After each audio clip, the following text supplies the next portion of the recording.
Hello everyone, welcome back in our chemistry class. आज हम जो session some basic concept of chemistry चल रहा था उसमें एक कदम और आगे बढ़ाएंगे। तो लास्ट क्लास हमने पढ़ा हाइपोथेसिस के बारे में, जो कि आपको हर जगह दिख जाएगा। क्या दिख जाएगा? Dalton's atomic hypothesis. डाल्टन ने एटम के बारे में क्या सोच रखा सबके सामने, वो पढ़ना है। लेकिन हमने आप लोगों को मॉडर्न एटॉमिक हाइपोथेसिस भी बताया। मतलब डाल्टन में जो बातें, डाल्टन ने एटम के बारे में जो बातें सोचा था, बाद में एटम के बारे में बहुत कुछ डिस्कवरीज हुआ, उसके बेस में उनके हाइपोथेसिस में कुछ कुछ मॉडिफिकेशन किए गए। वो सब बातें हमने लास्ट क्लास चर्चा किया। साथ ही हमने बर्जेलियस हाइपोथेसिस और एवोगाड्रो हाइपोथेसिस भी बात किया था। ठीक है, तो इस वीडियो में हम क्या समझेंगे? आज हम कोशिश करेंगे एटॉमिक मास वाला कंसेप्ट पूरा क्लियर कर ले, मॉलिक्यूलर मास वाला कंसेप्ट पूरा क्लियर कर ले। आगे देखते हैं कि कितना टाइम होता है, फिर हम आगे चर्चा करेंगे। फिलहाल एटॉमिक मास को समझते हैं। सो व्हाट इज एटॉमिक मास? तो मन में ये आएगा, सर कोई एटम है उसका मास। डेफिनेटली किसी एटम का मास कोई क्या कहते हैं? Atomic mass. लेकिन एटॉमिक मास किस प्रकार केमिस्ट्री में डिफाइंड है, उस चीज को समझना बहुत जरूरी है, क्योंकि किसी चीज का बेस बहुत इंपॉर्टेंट है। सर क्यों? क्योंकि आपने फिजिक्स में पढ़ा होगा what is 1 kg, what is 1 metre, what is 1 second. उसी तरह से ये जो एटॉमिक मास है, इसको भी डिफाइन करना जरूरी था। क्लियर है कि नहीं? समझ में आ रहा होगा आपको? फिजिक्स में पढ़ाया होगा टीचर आपको। क्लियर है कि नहीं? सिमिलरली यहां पर भी एटॉमिक मास को हम समझते हैं कि how atomic mass is defined as. लिख रहा है यहां पे, देखिए लिख दिए पहले से टाइम बचाने के लिए। It is defined as the average relative mass. इस बात को पकड़िएगा, क्या कह रहा है? It is defined as the average relative mass of an atom of an element. किसी एलिमेंट का, किसी एलिमेंट में प्रेजेंट एटम्स का एवरेज रिलेटिव मास, ठीक है, as compare to the mass of an atom of carbon 12 taken as 12। समझते हैं, बहुत बढ़िया से समझेंगे। मान लीजिए आपके पास एक एलिमेंट है, कोई भी एलिमेंट हो सकता है। लेट कि एलिमेंट हमने मान लिया एक्स। लेकिन आपको पता है आज के टाइम पे डाल्टन के हाइपोथेसिस से आगे बढ़ते हुए डाल्टन ने यह कहा था कि किसी भी एलिमेंट के अंदर जो एटम होते हैं उनके मास हमेशा बराबर होते हैं। लेकिन आगे जाकर के एक टॉपिक हमने पढ़ा मॉडर्न एटॉमिक हाइपोथेसिस, जिसमें हमने समझा कि आइसोटोप बोल करके भी कोई चीज होता है। मतलब किसी एक एलिमेंट के अंदर एटम्स के मास डिफरेंट हो सकते हैं, जिसे हम क्या कहते हैं? आइसोटोप्स। आपने क्लास 9-10 में पढ़ा होगा आइसोटोप किसे कहते हैं? जिसका एटॉमिक नंबर सेम हो बट एटॉमिक मास डिफरेंट हो। मतलब वो एलिमेंट एक ही एलिमेंट के अंदर में है। समझ में आ रहा कि नहीं आ रहा? किसी एक ही एलिमेंट के अंदर में है, दो एटम का बात हो रहा है और दो एटम का मासेस अलग अलग है। तो हमने मान लिया कि एक एलिमेंट एक्स है जिसका मास ए भी है और बी भी है। क्लियर है कि नहीं? ये भी मान लिया साथ में कि एक्स ए जो है, मतलब ए जिसका मास है वो m अमाउंट में है और जो b जिसका मास है उसका n अमाउंट में है। क्लियर है कि नहीं? अब ये जो एलिमेंट है x, इसके अंदर में दो चीजें अवेलेबल है। अरे एटम सेम है लेकिन मास दो अवेलेबल है। क्लियर है कि नहीं है? क्लियर है कि नहीं है? अब आपको क्या बोला जा रहा है, ये जो दोनों चीज आपको मिला है एलिमेंट के अंदर में, सेम एटम है लेकिन मास अलग अलग है, दो चीज जो आपको मिल रहा है, इन दोनों का क्या निकालना है आपको? एवरेज रिलेटिव मास निकालना है। क्या निकालना है? एवरेज रिलेटिव मास। समझ में आ रहा कि नहीं? क्यों निकालना पड़ रहा है एवरेज? समझ में आ रहा है? सेम अगर होता, सारे बातें अगर डाल्टन के हिसाब से हम अगर एक्सेप्ट कर लेते तो ये झमेला नहीं होता। सीधा सीधी हम क्या बैठा सकते थे? किसी एटम का मास वहां बैठा सकते थे। लेकिन अब हमें यह बात पता है कि एक एलिमेंट के अंदर सेम एटम के अलग अलग मास पॉसिबल होते हैं। तब ये झमेला जो है उठ के आया। आपको क्या लेना पड़ेगा? Average mass. ना आप मास के जगह में, एटम का मास के जगह ए ले सकते हैं, ना आप एटम के मास के जगह बी ले सकते हैं। इन दोनों का क्या लेना पड़ेगा? एवरेज लेना पड़ेगा कि ए कितना अमाउंट में है, माना एक्स ए कितना अमाउंट में है, एक्स बी कितना अमाउंट में है। क्लियर है कि नहीं? अब कैसे निकालते हैं देखेंगे आगे। ये समझ रहे हैं क्या बोल रहे हैं? एवरेज रिलेटिव मास किसके साथ कंपेयर करने के लिए बोल रहा है? Mass of an atom of an element as compare to the mass of carbon 12। Mass of carbon 12 मतलब जितने भी एलिमेंट्स, जितने भी एटम्स के मास आगे आप निकालेंगे, जिसे आप एटॉमिक मास कहेंगे, वो सारे मासेस किसके कंपैरिजन में होते हैं? कार्बन 12 के मास के कंपैरिजन में होते हैं। आगे के जितने मास है, आज आप जानते हैं कि ऑक्सीजन एक एटम है और ऑक्सीजन का एटॉमिक मास कितना होता है? 16 होता है। आगे जाके पढ़ोगे 17 भी होता है, 18 भी होता है। मतलब ऑक्सीजन 16 में भी प्रेजेंट है, 17 में भी प्रेजेंट है और 18 में भी प्रेजेंट है। ऑब्वियसली 16 सबसे ज्यादा है, उसका अबाउंडेंस सबसे ज्यादा है, उसका एग्जिस्टेंस सबसे ज्यादा है, लेकिन वो सब भी हैं। क्लियर है कि नहीं है? समझ में आ रहा है? हम ये समझाना चाह रहे हैं आपको कि अगर ऑक्सीजन का मास आप 16 कह रहे हैं ना, तो आप 16 इसलिए कह पा रहे हैं क्योंकि कार्बन का मास आपने 12 कंसीडर किया है। अगर कार्बन का मास कल दिन से 12 की जगह 13 होने लगे तो सारा वैल्यूज जो आपने याद किया है, क्लोरीन का सर याद किया 13 5.5, वो सारा बदल जाएगा। मतलब all the atomic masses are written in comparison with mass of an atom carbon 12। यहां लिखा हुआ है एटम ऑफ कार्बन 12, सारा मासेस किसके कंपैरिजन में दिया हुआ है? कार्बन 12। अरे एक बेस जरूरी है ना, किसके आधार पर आप दोगे? आप कह देते हो 1 kg, तो 1 kg के लिए international bureau of weights and measure में रखा हुआ है ना कुछ, आपने फिजिक्स में पढ़ा है। तो यहां पे बेस किसको बना दिया? कार्बन 12 को बेस बना दिया, इसको आधार पे बना दिया। ठीक है, तो व्हाट इज एटॉमिक मास, इसका डेफिनेशन हमने दे दिया। लेकिन एटॉमिक मास में एक पेज फंस रहा है आपका, एवरेज रिलेटिव मास, उसको हम बाद में समझते हैं, पहले फॉर्मुलेट कर लेते हैं। So what is atomic mass? Atomic mass equal to क्या हो जाएगा? एवरेज एटॉमिक मास या फिर average mass of an atom divide by mass of an atom carbon 12 into 1/12, आगे लिखा हुआ है। और इसको कितना लेते हैं? लिखा हुआ टेकन एज 12, तो 1/12 इंटू 12 कट जाएगा, कितना आ जाएगा? 1 आ जाएगा, खेल खत्म। इसका मतलब जो एटॉमिक मास आएगा वो किसके बराबर आ जाएगा? Average mass of an atom के बराबर ही आ जाएगा। फिर ये क्यों लिखे सर? अरे इसलिए लिखे ताकि आपको समझ में आए कि आगे जाके अगर ऑक्सीजन का 16 लिख रहे हो तो किसके हिसाब से है? कार्बन 12 के हिसाब से, कार्बन 14 के हिसाब से नहीं है। अगर कार्बन 14 के हिसाब से आप निकालना चाहोगे तो यहां कार्बन का कितना लिखना पड़ेगा? 14, और यहां पे 12 से मल्टीप्लाई करके उसके बाद जो करोगे ना भाई, ऊपर में क्या लिखोगे? 16 लिखोगे, कैलकुलेशन वगैरह करोगे तो 16 तो नहीं आएगा एटॉमिक मास, कुछ और ही आएगा। लिखोगे ना यहाँ पे atomic mass equal to oxygen के लिए निकाल रहे हो तो 16 लिखोगे, डिवाइड बाय 1/12 इंटू 14, सॉल्व करोगे 16 आएगा क्या? नहीं।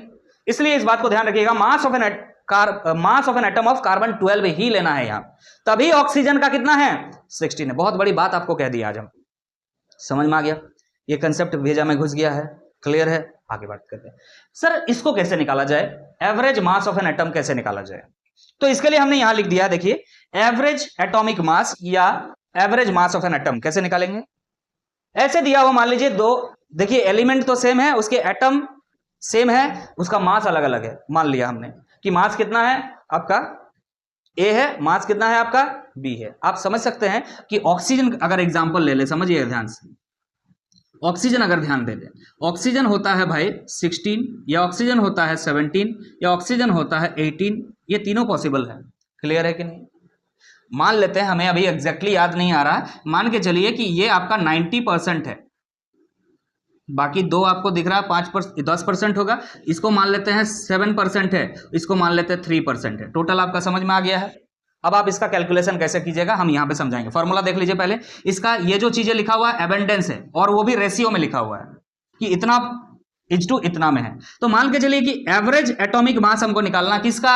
ऑक्सीजन का निकालना है। देखिए ऑक्सीजन का निकालना है, तो देखिए एम लिखा हुआ, एम का मतलब क्या है बाबू? एम का मतलब क्या है कि कितना है, तो कितना है यहाँ पे देखिए 90% है तो हमने 90 लिखा, और ए का मतलब कितना है? 16 है।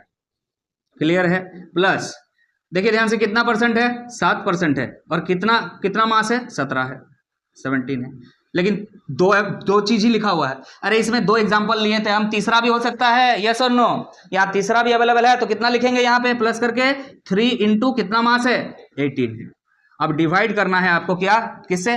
m प्लस n, ये जो दिख रहा है आपको, इससे आपको क्या कर देना है? प्लस कर देना है। तो बाबू कितना प्लस होगा? 100 तो हो जाएगा सब मिला करके, यस और नो? अब इसको कैलकुलेशन करके जो भी आंसर आएगा आपका वो क्या कहलाएगा? Average atomic mass. Getting my point? ये होगा इसका एवरेज एटॉमिक मास। क्या निकाल दिया जाए? मैं निकाल देता हूं कैलकुलेशन करके, आप निकालिए, मैं साइड में करता हूं, आप लोग भी कीजिएगा। ये आपका आ जा रहा है 90 इंटू 16, ये आ जाएगा 1440, यह आ जा रहा है आपका 1440, प्लस 17 इंटू 7 आ जा रहा है आपका, 17 इंटू 7 आ जा रहा है 119, दिस इज 119, प्लस 18 इंटू 3 आ जाएगा आपका, 18 इंटू 3 ये आ जा रहा है आपका 54, ये आ जा रहा है आपका 54, डिवाइड में है 100। क्लियर है कि नहीं है? अब क्या कर देते हैं, 1440 प्लस है 119 प्लस है 54, ये आ जा रहा है आपका 1613 divide by 100 and that is equal to 16.13. This is average atomic mass of oxygen, not 16. Getting my point? If you are taking consideration with 17 and 18 as well, अगर आप 16 खाली मान रहे हैं तब तो ठीक है, लेकिन आपको ये पता होना चाहिए ऑक्सीजन 16 के साथ साथ ऑक्सीजन 17 और ऑक्सीजन 18 भी पॉसिबल होता है. सर कैसे याद रहेगा किसका कितना पॉसिबिलिटी है? तो आप क्लासेस करते जाएंगे तो आपको पता चलेगा. एक दिन में सब कुछ पता थोड़ी चलेगा. आज आपको ये पता चला, आपको पहले से पता है कार्बन 12 भी होता है, कार्बन 14 भी होता है. यस और नो? आइसोटोप्स पढ़े हैं, उसके एग्जाम्पल्स पढ़े होंगे, और एग्जाम्पल्स हमने यहाँ देना है आगे जाकर के. क्लियर है? यहाँ तक समझ में आ गया है? इस फॉर्मूला का कैसे यूज करेंगे आप समझ में आ गया है? आगे बढ़ा जाए, चलिए आगे बढ़ते हैं. तो एक्चुअली जो आपने अभी पढ़ा ऑक्सीजन को एग्जाम्पल लेकर के, उसका एग्जैक्टली हम अबंडेंस बता दे रहे हैं गूगल से निकाल करके.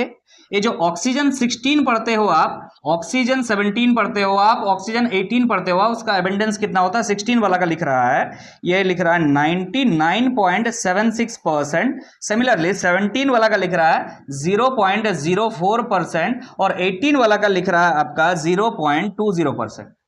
ठीक है. अगर आपको यह बात पता चल गया है तो क्या आप इसका रिलेटिव एटॉमिक मास निकाल लीजिएगा? अगर रिलेटिव एटॉमिक मास निकाल लीजिएगा, उसी को तो आप एटॉमिक मास कह देंगे ना, क्योंकि नीचे में क्या है? Relative atomic mass divide by carbon 12 का एटॉमिक मास डिवाइड बाय 12. अरे 12 कैंसिल हो जाएगा, relative atomic mass equal to क्या हो जाएगा आपका? एटॉमिक मास हो जाएगा. समझ में आ रहा है कि नहीं आ रहा? तो इस चीज को जो है आपके लिए हम छोड़ रहे हैं. आगे बढ़ते हैं. अब ये जो एटॉमिक मास है, इसको आप रिप्रेजेंट किस में करते हैं? एटॉमिक मास को रिप्रेजेंट करने का क्या तरीका है, ये हम समझते हैं. याद रखिएगा, atomic mass is represented, atomic mass is represented, atomic mass is represented by AMU. किसमें रे? AMU. इसको क्या कहते हैं? Atomic mass unit. ओह, लेकिन आजकल जो है सिंपल यू लिख रहा है. कोई दिक्कत समझ में आ रहा है? आज प्रेजेंट टाइम पे ये ट्रांसफर हो चुका है. सिंपल क्या बोल रहा है? यूनिट. एक्चुअली में यूनिट नहीं, दिस इज यूनिफाइड मास. क्या कहेंगे इसको हम? यूनिफाइड मास. क्या बोलेंगे इसको रे? यूनिफाइड मास. मतलब ये दो अलग चीजें नहीं है, ये समझाना हम चाह रहे हैं कि कहीं पे अगर आपको दिख रहा है एटॉमिक मास यूनिट, अगर आपको कहीं दिख रहा है यू, दैट इज यूनिफाइड मास, तो बोथ आर सेम. कोई प्रॉब्लम समझ में आ रहा है कि नहीं आ रहा? समझ में आ रहा है? इसको रिप्रेजेंट करने का क्या तरीका होगा? AMU या फिर सिंपल U. डन? क्लियर है? ठीक है, आगे बढ़ते हैं. अगर आगे बढ़े हम, जैसे कि 1 AMU को आप केजी में कैसे कन्वर्ट करेंगे? याद होगा आप लोगों को, 1 U लिखिए या 1 AMU लिखिए, किसके बराबर होता है? केजी में कन्वर्ट करना है तो आपको याद होगा डाटा 1.66 इंटू 10⁻⁻24 ग्राम हो जाएगा. ये तो ग्राम हो जाएगा. केजी में कोई बता सकता है? बोलो जरा. इंटू 1000 की डिवाइड बाय 1000? Divide by 1000. मतलब 1.66 इंटू 10⁻⁻27 किलोग्राम. एक इंपॉर्टेंट डाटा कह रहे हैं, आगे जाके यूज होगा, इस चीज को बढ़िया से नोट कर लीजिएगा कि 1 यूनिफाइड मास इक्वल टू क्या होता है? 1.66 इंटू 10⁻⁻27 kg, या फिर ग्राम में याद कीजिएगा तो 1.66 इंटू 10⁻⁻24 ग्राम से होता है. क्लियर हो चुका है? एटॉमिक मास को हम रिप्रेजेंट AMU या फिर only U, that is unified mass में करते हैं. आज के टाइम पे लेटेस्ट जमाने के हिसाब से अगर हम बात करें तो AMU गायब हो चुका. हर जगह क्या लिखा रहा है? U. U का मतलब क्या है? Unified mass. Got it? आगे बढ़ेंगे, ध्यान दीजिएगा. अब हम मॉलिक्यूलर मास समझते हैं. हमने एटॉमिक मास को समझा, that is equal to average relative atomic mass बोल सकते हैं या एवरेज रिलेटिव मास बोल सकते हैं. अब डिवाइड बाय जो है वो आपको पता है, कट कुट के कितना आने वाला है? 1 आने वाला. आगे बढ़ते हैं. हम बात कर रहे हैं मॉलिक्यूलर मास का. क्या? Molecular mass. So what is molecular mass? इसका डेफिनेशन बनाने से पहले हम इसका एग्जांपल दे देते हैं. देखिएगा, समझ लीजिएगा. मान लीजिए आप एक मॉलिक्यूल कंसीडर कर रहे हैं, जैसे कि मॉलिक्यूल आपका है CH4, इसको पहचानते हो, क्लास 10 पास कर गए हो, दिस इज मीथेन। अब इसका हमको क्या करने के लिए बोला जा रहा है, मॉलिक्यूलर मास निकालिए। हम डेफिनेशन बना देंगे, आप भी खुद बना सकते हैं, इसमें कोई प्रॉब्लम है नहीं। इसका आपको क्या करना है, मॉलिक्यूलर मास निकालना है। तो सुनिएगा ध्यान से, आपको क्या पता होना चाहिए, आपको दिख जाना चाहिए यहां पे कार्बन के कितने एटम्स है, एक एटम, और एक कार्बन एटम का मास कितना होता है, 12 होता है, यस और नो। प्लस करना है आपको, कितने हाइड्रोजन एटम है, 4 है। हाइड्रोजन, एक हाइड्रोजन का कितना होता है, 1 होता है। 1 क्या, 1 AMU होता है। क्या होता है, 1 AMU। जैसे कार्बन का क्या होता है, 12 AMU, या फिर ओनली U बोल सकते हैं, अभी हमने बात किया। क्लियर है, समझ में आ रहा कि नहीं आ रहा। सो दिस इज 12 AMU और U, दिस इज 1 AMU और U। बाकी ये जो नंबर्स आपको दिख रहा है 1 और 4 है। अब इसको सॉल्व कीजिएगा तो कितना आ जाएगा, यहां से 12 आ जाएगा और 4 आ जाएगा, सॉल्व करके कितना आ गया, 16U। समझ में आ रहा कि नहीं आ रहा, U बोलिए या AMU बोलिए। क्लियर है, अरे समझ में आ रहा कि नहीं आ रहा, बताओ जरा, एवरीवन क्लियर। क्या इसका डेफिनेशन लिखा जाए, सो डेफिनेशन क्या हो जाएगा इसका, simple, it is defined as the, क्या बोल रहा है, it is defined as the algebraic sum of atomic masses.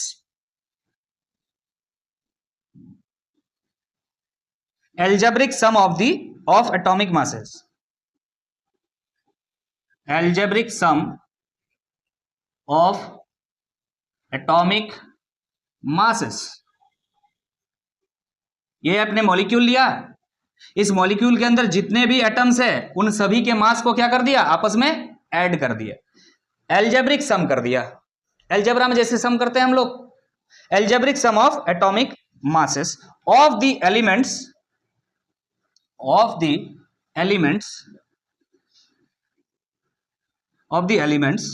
Present in a molecule, present in the molecule. किसी भी मॉलिक्यूल में जितने भी एलिमेंट्स हैं उन सभी एलिमेंट्स के मासेस को आपस में एल्जेब्रिक सम कर देने से क्या आता है, मॉलिक्यूलर मास आता है। कोई दिक्कत नहीं होना चाहिए। यूनिट आपको दिख रहा है, यू होगा। क्लियर है कि नहीं है, समझ में आ गया है। इसमें कोई नया चीज है नहीं जो आपको समझाया जाए। एटॉमिक मासेस आपस में जुड़ जाएंगे तो क्या बन जाएंगे, आपका मॉलिक्यूलर मास। आगे बढ़ जाएं हम, तो चलिए आगे बढ़ते हैं। अब हम समझते हैं एवोगाड्रो नंबर क्या होता है। तो ये एक नंबर है, संख्या है।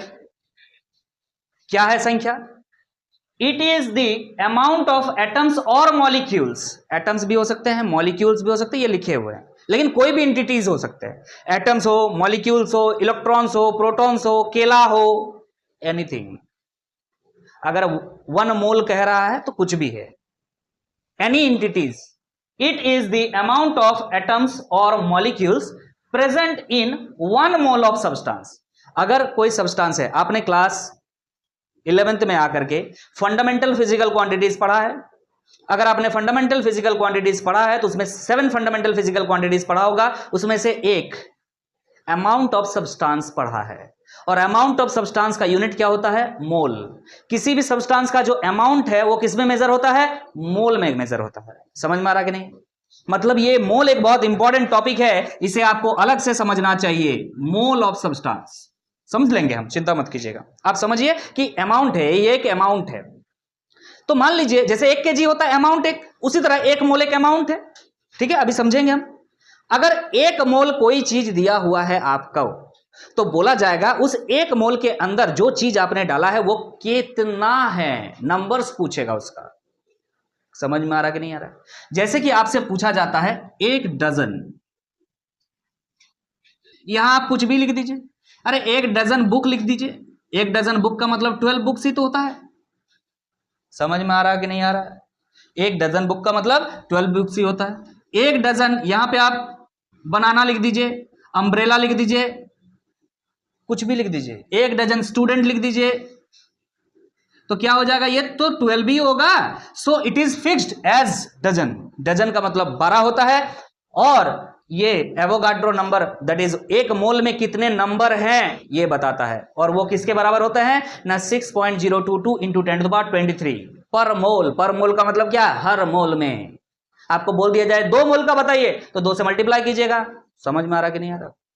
पर मोल लिखा हुआ यहां पे, पर मोल का मतलब एक मोल के लिए इतना है। अगर किसी भी सब्सटेंस का, चलिए देखिए ये पेन हमने क्या ले लिया, एक मोल ले लिया, क्लियर है कि नहीं। और आपसे पूछा कि ये कितना मोल पेन, कितना गो पेन है, तो एक मोल पेन में कितना गो पेन होगा, इतने नंबर्स पेन होंगे, क्लियर है कि नहीं है, समझ में आ रहा है नहीं है। ये एक नंबर है, एक मोल सब्सटेंस के अंदर प्रेजेंट नंबर है, समझ में आ रहा है। वो एटम्स भी हो सकते हैं, मॉलिक्यूल्स भी हो सकते हैं, इलेक्ट्रॉन्स, प्रोटॉन्स, एनी एंटिटीज हो सकते हैं। समझ में आ रहा कि नहीं आ रहा, आगे बढ़ते हैं, एक मोल को समझेंगे, डोंट वरी। नेक्स्ट है आपका मोलर मास। क्या कह रहे हैं, मोलर मास। इन दोनों को एक साथ इसलिए लिखा क्योंकि रिलेटेड है, ठीक है। क्या कह रहा है देखिए, the mass of one mole, फिर से वन मोल लिखा, इसीलिए एक जगह लिख दी, mass of one mole of a substance in grams is called its molar mass. अगर किसी का मास आप ग्राम में लिख रहे हो और आपको वो सब्सटेंस कितना दिया हुआ है, एक मोल दिया हुआ है, तो जब एक मोल का आप ग्राम में किसी का मास निकाल देते हो, उसी को क्या बोला जाता है, मोलर मास। समझ में आया कि नहीं आया, समझ में आया कि नहीं आया, समझिए। एक एग्जांपल लेते हैं, जैसे कि आपसे पूछा जा रहा है ना, मोलर मास ऑफ CH4 आपसे पूछ दिया गया। इसका मतलब क्या पूछ रहा है आपसे जानते हैं, अगर मोलर मास पूछा है तो आप समझ जाइए एक मोल का मास ही पूछ रहा है आपसे, क्योंकि molar mass is defined for one mole only. Clear है कि नहीं है, यहां पे क्लियरली डिफाइंड है कि the mass of one mole of substance, एक मोल सब्सटेंस का मास को क्या बोलते हैं, मोलर मास कहते हैं, एक मोल सब्सटेंस का मास। क्लियर है कि नहीं। अब एक मोल क्या है, यहां भी एक प्रॉब्लम है, तो अभी मोल ही ले लेंगे हम, इसके बाद चिंता की बात नहीं है। तो मोलर मास ऑफ सब्सटेंस कैसे निकालेंगे, ध्यान दीजिएगा इधर। कार्बन का, एक कार्बन का मास कितना, आपको एक दिख रहा ना, एक कार्बन कितना होता है सर 12। आपने बोला सर 12 यूनिट होता है, आपको तो यहां बोला जा रहा है ग्राम में निकालने के लिए। अरे भाई जहां यू लिखता था वहां जी लिख देना भाई, सिंपल। उसको तुम बोलते थे एटॉमिक मास, इसको तुम बोल दोगे, क्या बोल दोगे, ग्राम एटॉमिक मास, और कुछ नहीं, क्या बोल दोगे, ग्राम एटॉमिक मास।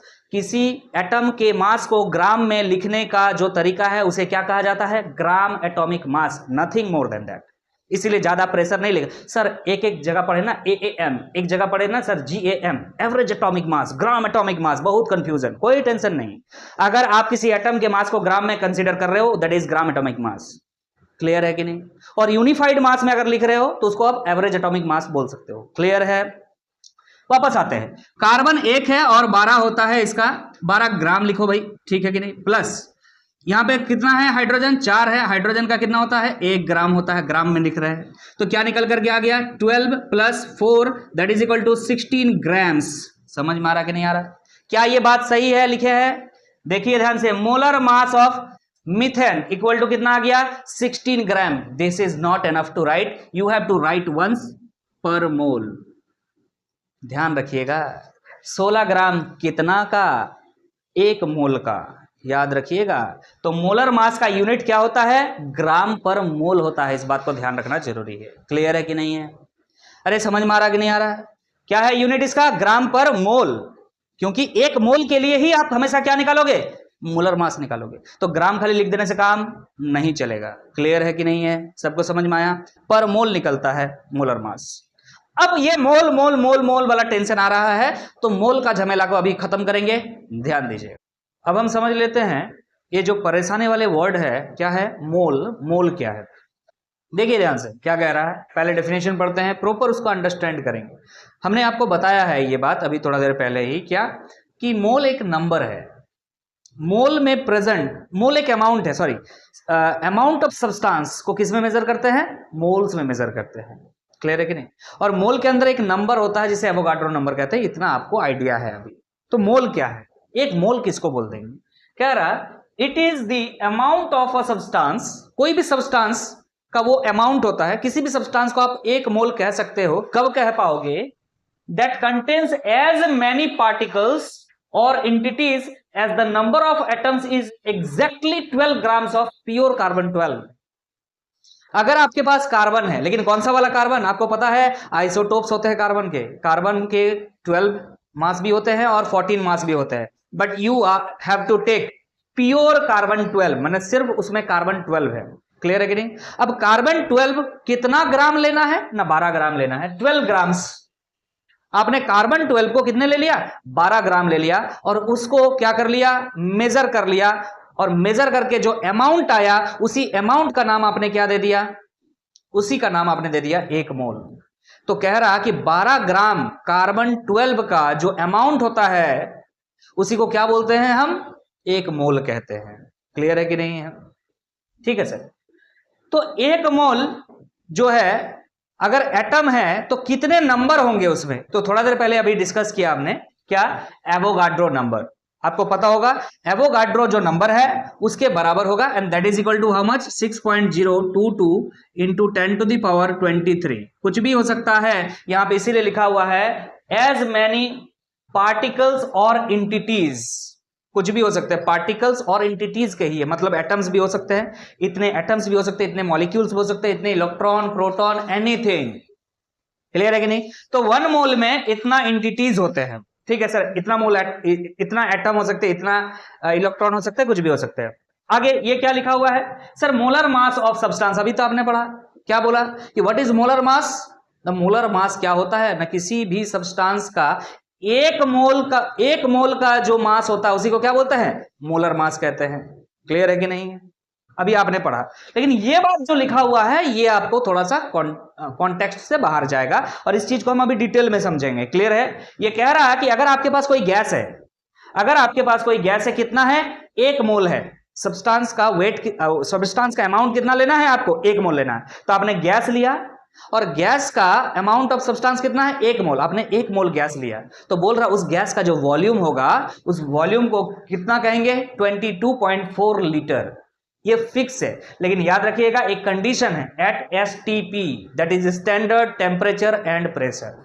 इस एसटीपी पर जो गैस है, किसी भी गैस का बात कर सकते हैं, hydrogen gas, oxygen gas, any gas, any gas, अगर उसका आप 1 मोल लीजिएगा तो उसका वॉल्यूम कितना होगा, 22.4 लीटर उसका वॉल्यूम होगा। लेकिन 22.4 लीटर कैसे आया वो अभी हम समझेंगे, कोई दिक्कत नहीं है। एसटीपी को भी हम समझेंगे, आपको कोई दिक्कत नहीं होने देंगे, चिंता मत कीजिएगा। क्लियर है ये बात, यहां तक समझ में आ गया है कि भाई 1 मोल क्या है ना, 12 ग्राम ऑफ कार्बन 12 का जो अमाउंट आता है उसी अमाउंट को 1 मोल कहते हैं, और 1 मोल में कितने पार्टिकल्स या एंटिटीज होते हैं, इतने पार्टिकल्स होते हैं, एवोगाड्रो नंबर के बराबर होते हैं। मोलर मास क्या है, आपको यह भी थोड़ा देर पहले समझाया कि 1 मोल सब्सटेंस का जो मास होता है उसको क्या बोलते हैं, मोलर मास कहते हैं। सुनिएगा, अब एग्जाम्पल लेते हैं यहां पे एक चीज।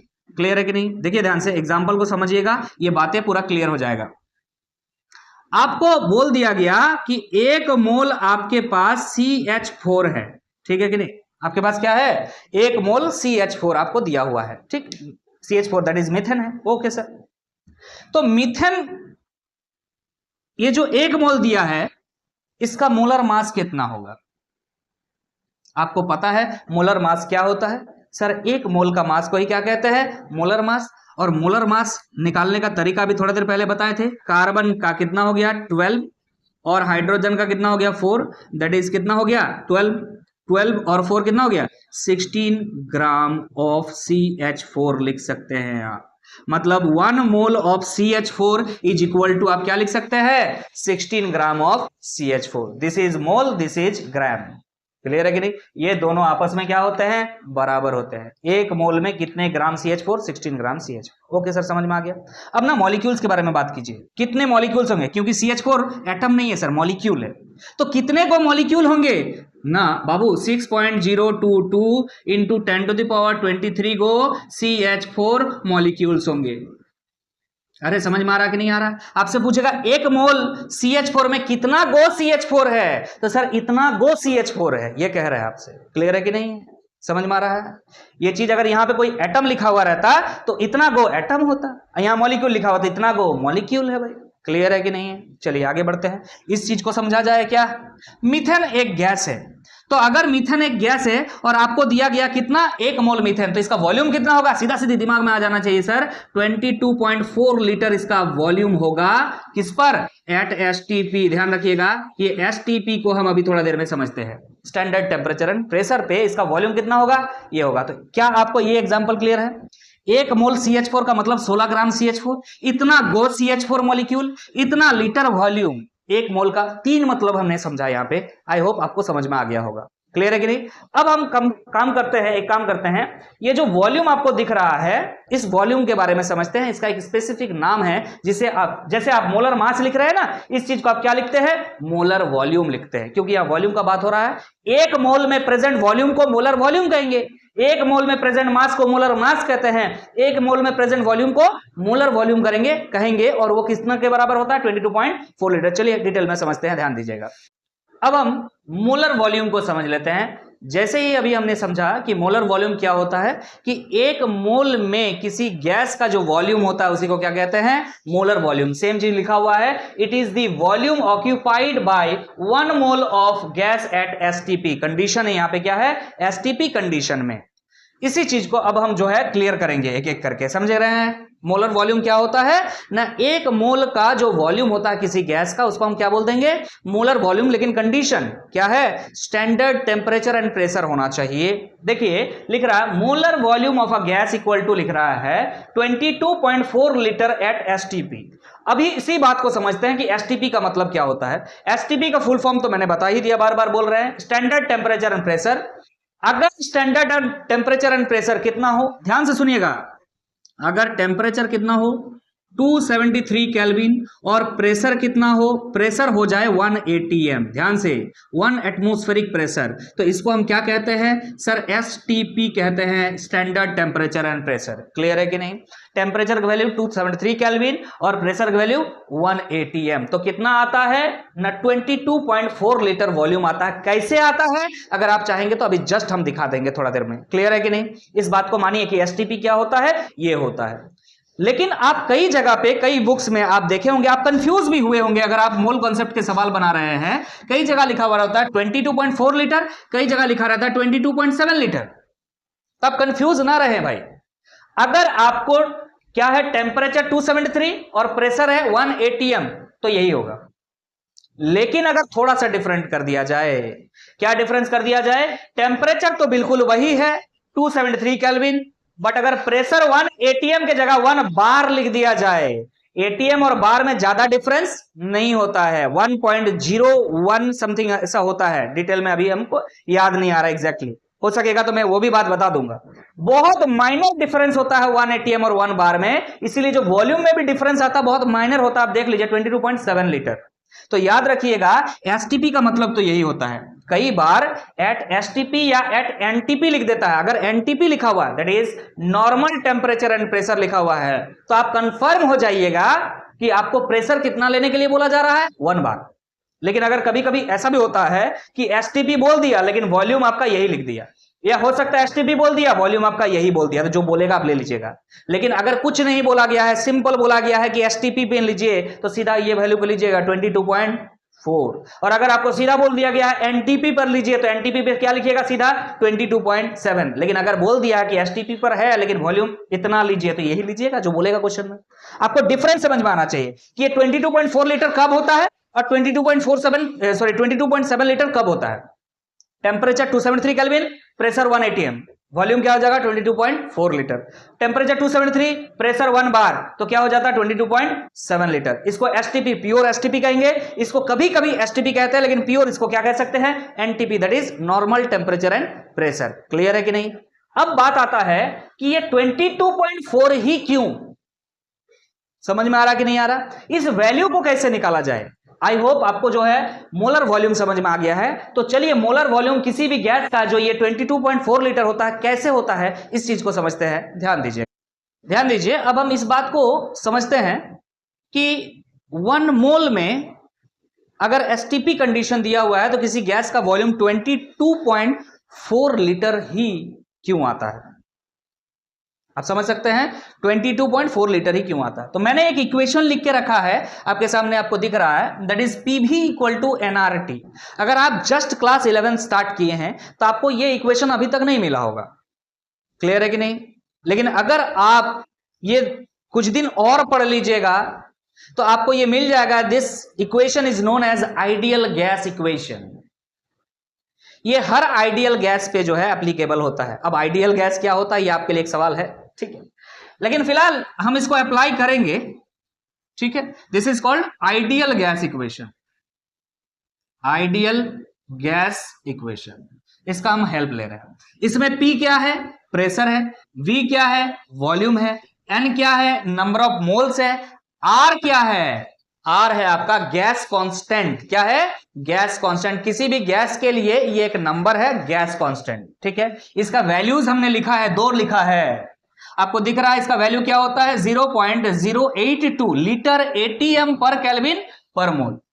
और एक वैल्यू लिखा है, देखिए 0.083, अरे ज्यादा डिफरेंस नहीं है, 082 लिखा है यहाँ पे, 083 लिखा है यहाँ पे, लेकिन आप डिफरेंस देखिएगा यूनिट्स में, यहाँ पे लीटर एटीएम है, यहाँ लीटर बार है। क्लियर है कि नहीं है। जब आपको चाहेंगे, आप जब चाहेंगे एटीएम में कोई चीज निकालना, जब प्रेशर को आप यहां पे किस में बैठाएंगे, एटीएम में बैठाएंगे, तो आप जो आर का वैल्यू बैठाएंगे वो भी किस में बैठाएंगे, एटीएम में बैठाएंगे। जब आप प्रेशर को किस में बैठाएंगे, बार में बैठाएंगे, तो आप आर का वैल्यू भी बार वाला बैठाइएगा। क्लियर है कि नहीं, ठीक है सर। और टी क्या है, टेम्परेचर है। ऑब्वियसली आपको क्या निकालना है बताइए जरा, आपको वॉल्यूम निकालना है ना। 22.4 लीटर क्या है, वॉल्यूम है। अगर आप वॉल्यूम निकालना चाहते हैं तो V इक्वल टू क्या हो जाएगा sir, nRT by P। Clear है कि नहीं, इस इक्वेशन को इस तरह से लिख दिया। आप कितने मोल के लिए निकालना चाहते हैं वॉल्यूम, सर 1 मोल के लिए। हमको पता है कितने मोल के लिए सारा बात चल रहा है, 1 मोल के लिए चल रहा है। मोलर वॉल्यूम तो इसी को बोलते हैं, 1 मोल के लिए चल रहा है। चलिए आर का वैल्यू क्या बैठाइएगा, आर का वैल्यू आप क्या बैठाइएगा, वो डिपेंड करता है कि प्रेशर किस में नाप रहे हैं। तो चलिए पहला वाला ही बात कर लेते हैं, हम एटीएम में निकाल रहे हैं, तो वैल्यू आप क्या बैठाने जा रहे हैं, 0.082 लीटर एटीएम पर केल्विन पर मोल। क्लियर है कि नहीं है, आपने आर का वैल्यू बैठा दिया। टेम्परेचर कितना होता है एसटीपी पर, अरे टेम्परेचर तो हमने लिखा ही नहीं, आपको पता होना चाहिए क्या होता है, 273 केल्विन होता है। इसमें कोई प्रॉब्लम नहीं है, ये ऑलवेज इतना ही लेना है। तो आप क्या लिख सकते हैं, 273 केल्विन डिवाइड करेंगे आप किससे, प्रेशर से। प्रेशर कितना लेना है एसटीपी पर, आपको बोला था ना, एसटीपी पर टेम्परेचर कितना 273 केल्विन, और प्रेशर कितना ना सर 1 atm। क्लियर है कि नहीं है, तो आप 1 atm यहां पे बैठाइए, 1 atm। क्लियर है कि नहीं, ये atm और atm कैंसिल आउट हो जाएगा, ये मोल और पर मोल कैंसिल आउट हो जाएगा, ये केल्विन और पर केल्विन कैंसिल आउट हो जाएगा। आपको क्या दिख रहा है, यूनिट खाली लीटर दिख रहा है। आप जब इसको बाबू मल्टीप्लाई कीजिएगा, 0.082 और 273 डिवाइड में 1 है, तो मतलब कुछ नहीं करना है, मल्टीप्लाई जैसे कीजिएगा तो आपका वैल्यू आ जाएगा 22.4 लीटर्स। क्लियर है कि नहीं, ये वॉल्यूम आपका इस तरह से आया है 22.4 लीटर्स। चलिए आगे देखते हैं। सर आपने एक और डाटा बताया वॉल्यूम का, तो वॉल्यूम इक्वल टू, अगर आप 1 मोल का वॉल्यूम निकालना चाहते हैं, 1 मोल हमने लिखा है, लेकिन आर का वैल्यू ये नहीं लिख करके आप ये लिख दिए, मान लीजिए 0.083 लीटर, क्या लिखना होगा, बार पर केल्विन पर मोल। चलिए लिख दिया हमने। टेम्परेचर कितना, टेम्परेचर तो 273 ही लिखना है, 273 केल्विन, डिवाइड में क्या है, प्रेशर 1 atm की जगह क्या लिखना होगा, 1 बार। अगर आप प्रेशर 1 बार में निकाल रहे हैं तभी तो ये वैल्यू लिखे हैं, तो यहां से ये बार और बार कैंसिल हो जाएगा, मोल पर मोल कैंसिल हो जाएगा, केल्विन पर केल्विन कैंसिल हो जाएगा। अब आपको इस डाटा के साथ इस डाटा को मल्टीप्लाई करना है, तो आपको मिल जाएगा 22.7, आपको लीटर बचा हुआ दिख रहा है, लीटर आएगा। समझ में आ रहा कि नहीं आ रहा, अरे माइनर डिफरेंस है दोनों में, हाउ 22.4 एंड हाउ 22.7, समझ में आ गया है। क्लियर है कि नहीं है, इस इक्वेशन से आप आसानी से निकाल सकते हैं, but this equation will be familiar with you after some classes, because आप जब तक काइनेटिक थ्योरी ऑफ गैसेस नहीं पढ़ेंगे आपको ये गैस का इक्वेशन नहीं मिल रहा होगा। तो अभी से आप रट्टा मार सकते हैं, अभी बोलेंगे हम इस क्लास के लिए आप रट्टा मार सकते हैं। क्या होता है, पीवी इक्वल टू nRT, ये होता है आइडियल गैस इक्वेशन, कोई भी आइडियल गैस के लिए एप्लीकेबल होता है। क्या आप आइडियल गैस के कुछ एग्जाम्पल्स बता सकते हैं, चलिए कमेंट कर दीजिएगा अगर आप लोगों को आता है। तो आई होप आपको समझ में आ गया है कि किस तरह से हम इस वैल्यू को निकालते हैं। आज हमने ये 1 मोल को समझ लिया। 1 मोल एवोगाड्रो नंबर के बराबर होता है, 1 मोल मोलर मास के बराबर होता है, 1 मोल मोलर वॉल्यूम के बराबर होता है, और मोलर वॉल्यूम कितना होता है, 22.4 लीटर एट एसटीपी और 22.4 लीटर एट एनटीपी। इस बात को ध्यान रखिएगा, एसटीपी का टेम्परेचर क्या है, एनटीपी का टेम्परेचर क्या है, प्रेशर क्या है, ये सब बातें याद रखिएगा। नेक्स्ट क्लास में हम कोशिश करेंगे ये जितने भी बातें हमने आपको बताया है इस पे बेस्ड सवाल आपको कराया जाए, ठीक है। तो मिलते हैं उस वीडियो में, तब तक के लिए अलविदा, थैंक यू सो मच।